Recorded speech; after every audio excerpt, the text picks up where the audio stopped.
Sorry. It's nice to see all of your beautiful faces. I would rather there be less of you, but that's okay.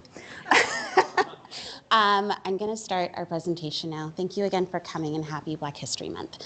My name is Melissa Bedu-Bonzo, and I am a social worker in the Pediatric Chronic Pain Program. A lot of my work has been, of course, with my beautiful team that's here in support, which I love. I'll be picking on you later, don't worry. And I just wanted to talk to you today and tell you a story.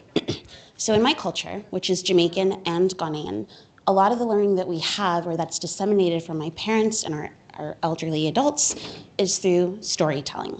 So today I'm going to tell you a story about pain, resilience, and the Black health experience.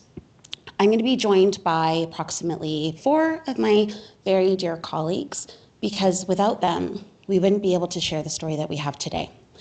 Unlike my mother, who is beautiful and kind and intelligent, and I'm not saying that just because she's listening in, I'm going to tell you the moral of the story ahead of time, which is without team collaboration, without integrity, humility, ingenuity, we would not be able to provide the level of care that we have for this child. So kicking us off today will be my colleague from the Indigenous Pain Pathway, Claire Thornton, for a land acknowledgement. Thank you. We acknowledge that we are gathered on the traditional lands of the Anishinaabeg, Haudenosaunee, Lenape-Wauk, and Chinoochtin peoples. We honor and respect their enduring connection to this land, its resources, and the rich cultural traditions that have been passed down through generations. Thank you, Claire. So there are no financial disclosures or conflicts of interest. I did speak with the patient and the guardian who have consented to the participation and recording of this information and this presentation. There will be a bit of personal health information that they, again, have consented to. Everything was done via interview, where I've taken direct quotes to ensure that I'm keeping their voice when they're speaking. I want to start with a reflective practice. Keep this question in mind because we are going to come back to it.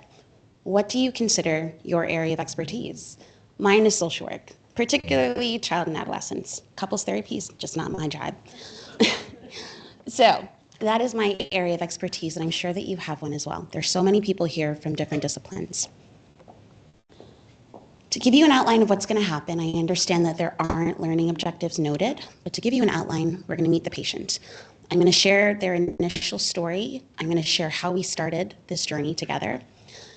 I'm also going to introduce my wonderful teams that have helped me help this patient, the importance of team collaboration, and the outcomes of their collaborative treatment. When I share this story, I just want you to know that it's not done yet. We still have so much work to do. I'm only giving you the beginning. I promise there's a happy ending. So our patient is a 13-year-old Nigerian male. He immigrated to Canada in 2018 under refugee status. He moved to London in 2022, where he had the beautiful referral to the Hemoglobinopathy Lifespan Clinic. However, his first day here did not go well. His mother's name is Eniola, and his name is Fian. Fian is honestly a joy if you ever get to meet him. One day, Fian was going through a pain crisis. And my team doesn't like that word. We're not going to use pain crisis. We're going to say a vaso-occlusive episode. So he's going through a pain episode, and his mother calls 911. When she calls 911, she said it seemed that people didn't understand sickle cell, which is just the way that it is. That's her experience. No one knew what she was talking about. Not the dispatch, not the emergency, and no one in the ambulance. She said, right from when we called 911, saying that a child is having a sickle cell pain crisis, the question they received was, oh, did he break his leg? Mom said, if you don't understand this crisis, this is what it is. I'm going to explain to you what it means to have a sickle cell pain episode, which she did. She is his biggest advocate. That is the expert in his disease and his care at the time. And she said, but please, just let us get off the phone and let them get him to the hospital as quickly as possible. Right from the entrance, when they came into the emerge, it's not Emerge's fault, I'm sorry, that came out very harshly. When they came into the hospital, the question was, can he walk? Well, of course not. He's having a vaso-occlusive episode. He has pain in his legs. He can't walk right now. And the next question was, are his legs broken? Can we assess for that? No, his legs aren't broken. He's got a disease that means that you cannot see the pain that he is in, which I know that we're used to. But no one else is used to that. You're trying to triage, you're trying to do it quickly. The wait times are long. You just want to help this patient as much as you can, as fast as you can. You want to take his pain away, and we can't if we don't understand what's going on. So what she said was 5 people from the same team asking the same question. And again, it's because we're trying to help this patient as quickly as possible. So yes, sometimes there's 5 of us asking the same question because we're getting new information. We don't have time to talk. We don't always have time to talk. It's really hard to find and make that time. And so Aniola said, this child is writhing in pain. We can see that he is. And there's nothing that we can do at the moment because it takes time. And we don't have that much. So how did we get here? Why am I presenting in front of you today? I've been asking myself that question for about a month now, which is fine. We got here because my favorite word in my father's language, Khan, is Nyan Sapo. It's the wisdom knot. To have wisdom is to have integrity, ingenuity, patience, intelligence. It's also to have humility. I'm working in a pain program. I'm not seeing many Black children. It's odd. I looked at the census data. There's 11% of the population in this city is Black. And we're seeing 2 Black kids every 2 years or so. Like, the numbers just don't equate. And one of the primary disorders or diseases that impacts the Black community is sickle cell. Now, sickle cell is not only a Black disease. I always want to say that. As much as I would love to claim an entire disease for my population, I can't do that. We want to give credit where it's due. However, a lot of the patients that we do see are Black. And they have chronic pain. They have ongoing pain episodes, and we're not seeing them. And then I realized I don't know anything about sickle cell. I've got a family member diagnosed with it. My children could possibly have it, and I know nothing. So I need to be humble in my learning. I need to understand my area of expertise is social work and pain management. And one of the biggest diseases that impacts my family and my community, I know nothing about. So I fell on my sword. I went to my lovely colleague, Stefan, and I said, hi, can I shadow you one day, please? And he said yes. So I shadowed his clinic day. And it was a wonderful and beautiful experience. And I saw a young man going in for an echo. I didn't know what an echo was either, to be honest with you. I saw Fian, and then I saw his mother. And suddenly this wonderful, resilient woman is sharing her story of her child's pain with me. And I've never seen this woman in my life, but I looked like her. So she shared her story. And from that moment, I decided that I wanted to do everything in my power to make sure that he never had a negative experience again. So let's meet the teams that made this happen. I would like to invite Dr. Tolle and Stefan Branoff from the Hemoglobinopathy Lifespan Clinic to talk about what they do and how they've worked with Fian. Thank you. Thank you very much. So our clinic has some very good-looking people. They're all up there. So our clinic was formally launched in 2022 to support the rapidly expanding population of patients with hemoglobinopathies, which includes sickle cell disease, but also thalassemia and other rare hemoglobinopathy disorders. And our goal is to provide comprehensive care to these patients, across their lifespan. So Stefan and I are standing here on behalf of our bigger team that includes not just the pediatric providers, but our adult colleagues as well. And one beauty of having a lifespan program is that the bulk of the team, apart from the physicians, actually see the patients through their entire journey, and this is really a very positive thing for the patients themselves. Our model is an interdisciplinary model, so we very much value the input of all our team members. It does make for long days for the patients when they come to clinic, but they do appreciate the opportunity to see everyone in one go. So as you can see listed there, our team consists of a nurse case manager, an NP, a social worker, a transition navigator, our program administrator, as well as the physicians. In the last few years, as you've already heard, there's been a tremendous growth in the number of people that are living in Southwestern Ontario and London specifically.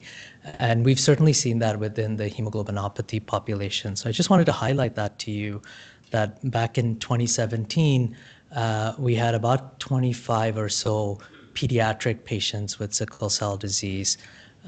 But by 2023, that number had grown significantly, more than doubled. And we started seeing patients who are living in the Windsor area who we also support collaboratively with the local team.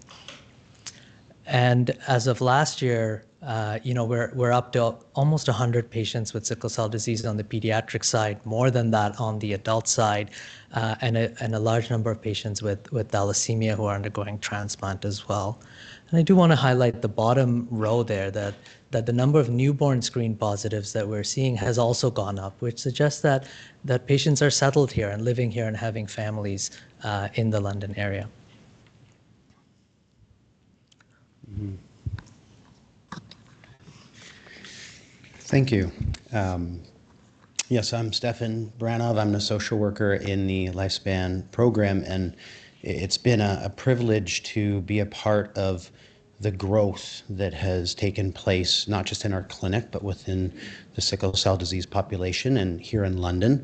And as Dr. Tlaib kind of outlined the development of our team, that same funding that helped us to grow this model of excellence and grow the care that we offer these patients has also been able to assist in the development of the quality standards for sickle cell disease, for management of patients with sickle cell disease. And so this saw a collaboration between patients, between healthcare providers, physicians, as well as the community. And they have, again, these are very short and concise. It's quite a comprehensive document, but 8 pillars of care that we strive to adhere to and to promote in the support we offer patients. And so it was also identified that these quality standards can help to direct healthcare practitioner advocacy for patients and families living with sickle cell disease. And these are crucial to improving the patient's healthcare outcomes and overall well-being. And so with all of these statements, we value them all. They're all very important, but we particularly want to highlight the first quality standard on racism and anti-Black racism. And you can see it listed there. I'm going to read it. I think it's important to do so. So people with sickle cell disease and their families and caregivers experience care from healthcare providers within a healthcare system that is free from racism and anti-Black racism, discrimination, and stigma. Healthcare providers promote a culture that is compassionate, trauma-informed, and respectful of people's racial, ethnic, and cultural backgrounds. They build trust with people with sickle cell disease and their families and caregivers, work to remove barriers to accessing care and provide care equitably. So as you heard from the excerpts in the testimony of Fionn and his mother, Eniola, it's important for us to recognize that our patients have had and are still having negative, stigmatized experiences, which are often far from equitable. And equity and equality are often used interchangeably, but they have different definitions, and I think it is important to distinguish those. Equity would lend itself to providing support and resources based on needs. So allowing you to consider, the unique differences and needs of patients. Whereas equality promotes treating everybody the same. So it's not always complementary of personalized patient care. So recognizing this and calling it out is the first step towards being able to truly provide equitable and compassionate care for our patients.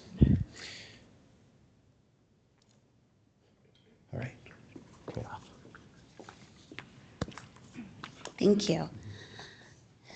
So team 1, the first team that's ever met Fionn, was Hemoglobinopathy Lifespans Clinic. And correct me if I'm wrong, I think he was one of your first pediatric patients. I met Stefan in 2023. I believe it was October when I shadowed him. And that's when I learned his story. As soon as I heard that story, I immediately went back to my team and I said, we're not treating sickle cell actively. Like, we don't have any sickle cell patients. I'm very I'm confused. I'm concerned. Where are our kids? And shortly after, CHIPS was developed, so the Children's Inpatient Pain Service. And from that team, I'd like to invite Susan Carter, our nurse practitioner.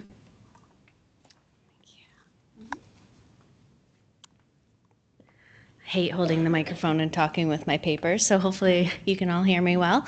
I believe we're pretty fortunate here at Children's to have an inpatient pain team comprised of different healthcare professionals, including a strong psychosocial component, social worker and psychologist. That's pretty unique to our center. This makes us able to provide support for our youth and caregivers who experience pain, and helps our hospital meet the important quality standards that were just presented. Oh, you've already done that. So I just want to go back so I can introduce our team here. So Dr. Raju Pulachirla is our medical director. He's here in the audience supporting us. Victoria Wong, our pharmacist. Dr. Abhi Kandasamy, psychologist. Fatima De Valentine, who's also in the audience, our social worker, who supports our patients on inpatients daily, and then myself, nurse practitioner. Dr. Perianne Ogilvie is not on this list, but she also leads CHIPS through our anesthesia support. So collaboration is core to the CHIPS program. We're not MRP, so working with teams in the hospital is really important. And with our sickle cell population, we work closely with hematology and CTU. CHIPS interdisciplinary biopsychosocial support has provided further understanding for Fian's pain, and we believe we've enhanced his pain management. We've provided pain education, non-pharmacological support such as heated blankets to increase his comfort during his inpatient stay. Fatima's run around the city trying to purchase heating blankets for him because that's what he's wanted. So she does a lot of fundraising too to get those comfort items for our patients in pain. He also responded particularly well to patient-controlled analgesia, making early access to this intervention for him crucial. So given that CHIPS has direct ordering access, we can facilitate timely initiation of a PCA pump with a basal rate, which is unique to his pain plan and not standard for pediatric care. So since the inception of CHIPS 1 year ago, we've been collaborating with hematology and advancing pain management for patients with sickle cell disease. Partnerships like this is really important as we were supported by Dr. Tole and Dr. Zorsi for advocating for our permanent funding for complex inpatient pain service. And our first initiative with CHIPS was with hematology, developing and implementing a low-dose ketamine standard operating procedure to optimize pain relief with the benefit of reducing opioid consumption. And while Fian hasn't received this treatment as of yet, we're prepared to offer that to him on inpatients where he's most comfortable and provide education to him and his family to make that treatment helpful for him. Another important role in collaborating in Fian's case is related to one of the quality standards for sickle cell disease and the ease of transitioning to our outpatient chronic pain program if needed. As we know and already mentioned, teens with sickle cell disease are at risk for developing chronic pain. So this transition will be to providers that Fian and his mom are already comfortable with, knows and trusts, which we all know is really important. So thank you, Melissa, for highlighting this patient and collaboration. Thanks, Susan. Last but not least, the other team involved has been Black Health, of course, because we all know that we take vacations, or at least I hope you do. It's probably good for you. When you take vacations, we're not always around. It just so happened one day that Stefan was away, Fatima was away, and I was the only other person that they knew. And it was a clinic day, so I knew that I couldn't be as available to Fian as I wanted to be. So I called the Black Health team, just in case I couldn't be there. Oop, sorry, everyone. Oh, see, I'm really good at social work. Technology is not my expertise. Gonna acknowledge where I'm going wrong. So I called the Black Health team. I called Naomi, who wasn't able to be here today, but on her behalf, I have Sushani.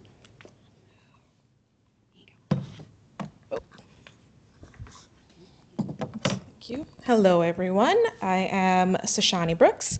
I work as a Black Health Navigator within the Black Health team here at LHSC. So the Black Health team was established at LHSC in May of 2023 as a part of the Office of Inclusion and Social Accountability. Our office was created in direct acknowledgement of the many inequities in healthcare that exist. And with this, we had a clear mission. And that was to actively engage in identifying and dismantling systemic, institutional, and attitudinal barriers that negatively impact the healthcare experiences and outcomes of Black individuals.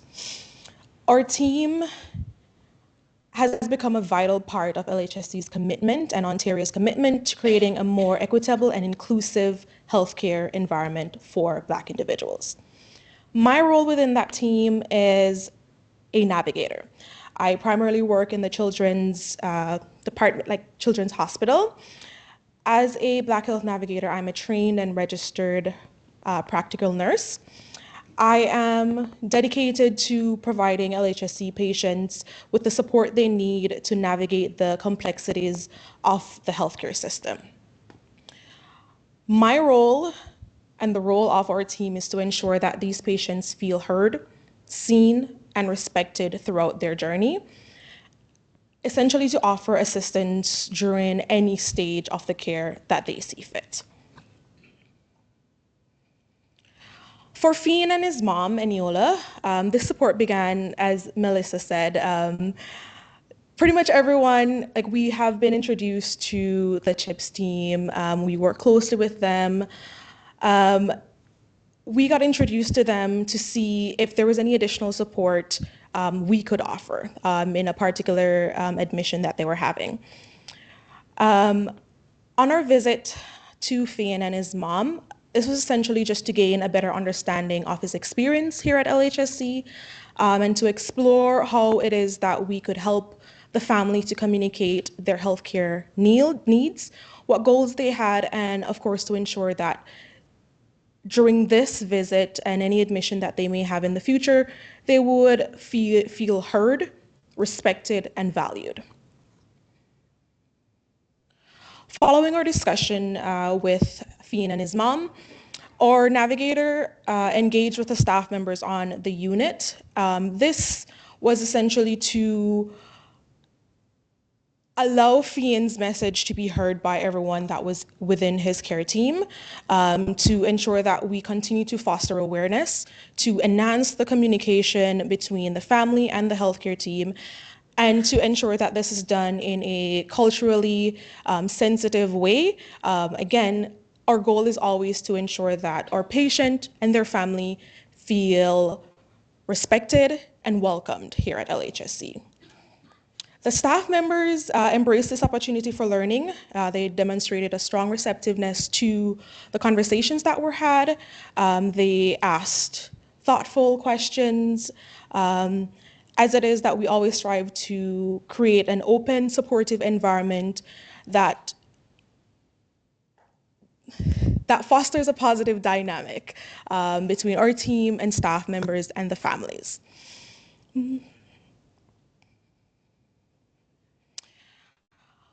For Black Health, we have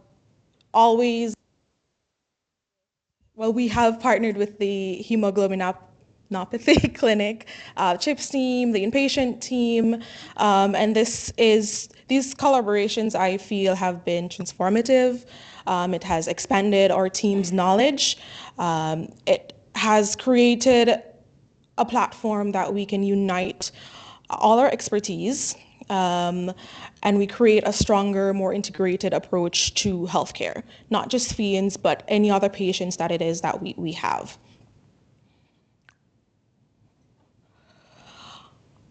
So while it is that our work is far from complete, with every step forward, we move closer to a future where every individual, regardless of background or circumstance, receives the care and support it is that they need. And I just want to thank everyone, all the teams that have been involved and continue to be involved. Just the feedback that we've gotten from this family with everyone coming together has been very positive, and I'm just very proud of what it is that we have accomplished in the time that we've had so far. So thank you. Thank you, Sushini. We're not done. So before I invite Stefan back up to speak with us, I want to bring you back to what I said earlier. Nyan Sapo, so the wisdom knot in the Akan tradition and language, so my Ghanaian side. I'm sorry, Mom, that I'm not talking more about being Jamaican. I promise I'll do that later. So it takes a village to raise a child. I Googled that because I was like, I'm curious as to where it came from, and I learned that it was a Nigerian proverb, and lo and behold, we have a Nigerian patient. It takes a village to raise a child. I'll come back to it later, but I really want you to hold on to that. We are the village. In the last 2.5 years, since 2022, we've had hemoglobinopathy, we've had CHIPS, and now we have Black Health. And without all of these teams coming together, collaborating, owning our expertise, and identifying where we need to learn more, we wouldn't have been able to help him the way that we can. I told you the story is not done yet. It has a happy ending. And he's going to be with the Lifespans Clinic for a lifespan. Stefan. Dr. Tolek. Thank you. So at the beginning, Melissa mentioned for us to all reflect on what is our area of expertise, and we as the Hemoglobinopathy Clinic also did that, recognizing that there are some things we know that we may be medical experts in, but there's a lot that we don't. And in order to take care of our patients, we do need to collaborate, and we do need to work with all the different teams. And so that was our philosophy going forward. So here we wanted to present the timeline of things that we've been working on and the collaborations that we've built together to care for FAN and similar patients. So it was in March 2022 that we got funding from the provincial government to build our program, and at the same time started a collaboration with the emergency department on the pediatric side. In late November, December 2022, we were able to, formally hire the folks that are involved within the program and started having regular meetings for building the program out. By January the following year, the adult folks had also started the similar collaborations on their end, meeting with the emergency department on the adult side. And importantly, later that year, there was collaboration between the adult hematology team and the hemoglobinopathy program to think about how can we deliver curative therapy to adult patients in London as opposed to having them go down to Toronto.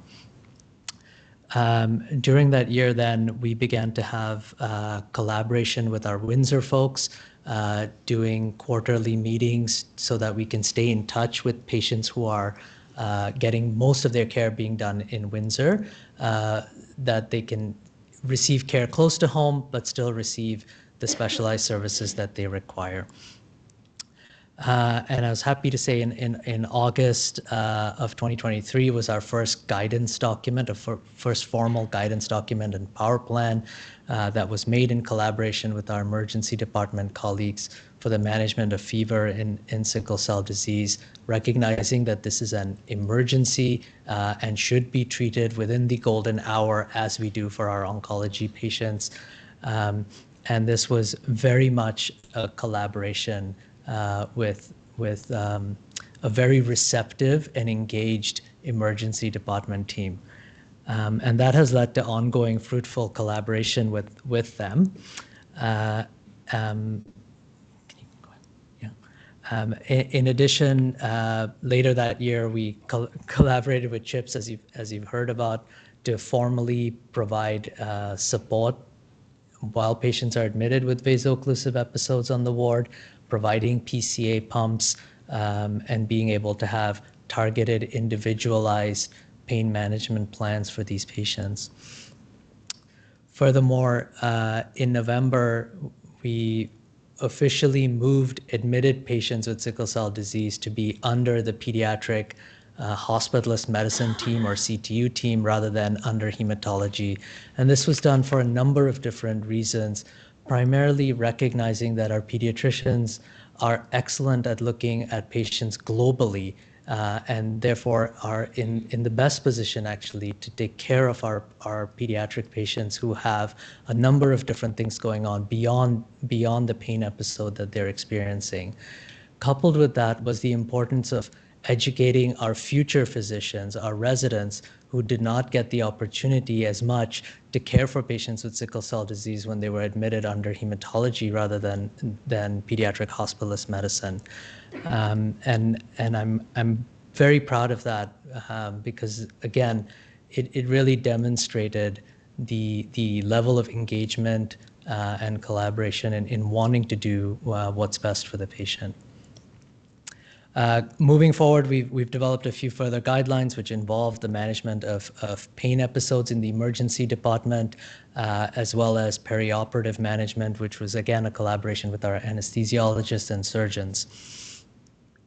In March of 2024 was our kind of formal collaboration with the Office of Black Health, and going forward, we've had development of virtual adult clinics as well. And the use of intranasal fentanyl within the emergency department that leads to a much more rapid administration of opioids and pain control that is actually allowing us to meet the Ontario quality standards. So our next step from that point of view is to do a quality improvement study to make sure that all these things that we're trying to do are actually achieving the goals that we set out to do. And then finally, the ketamine guidance document that Susan already mentioned and really led the development of. And finally, with building all of these things, we celebrated Sickle Cell Awareness Day in June of 2024. And so with all of that, we are currently in the process of developing multiple different guidance documents and formal transition programs to support our patients throughout their lifespan journey.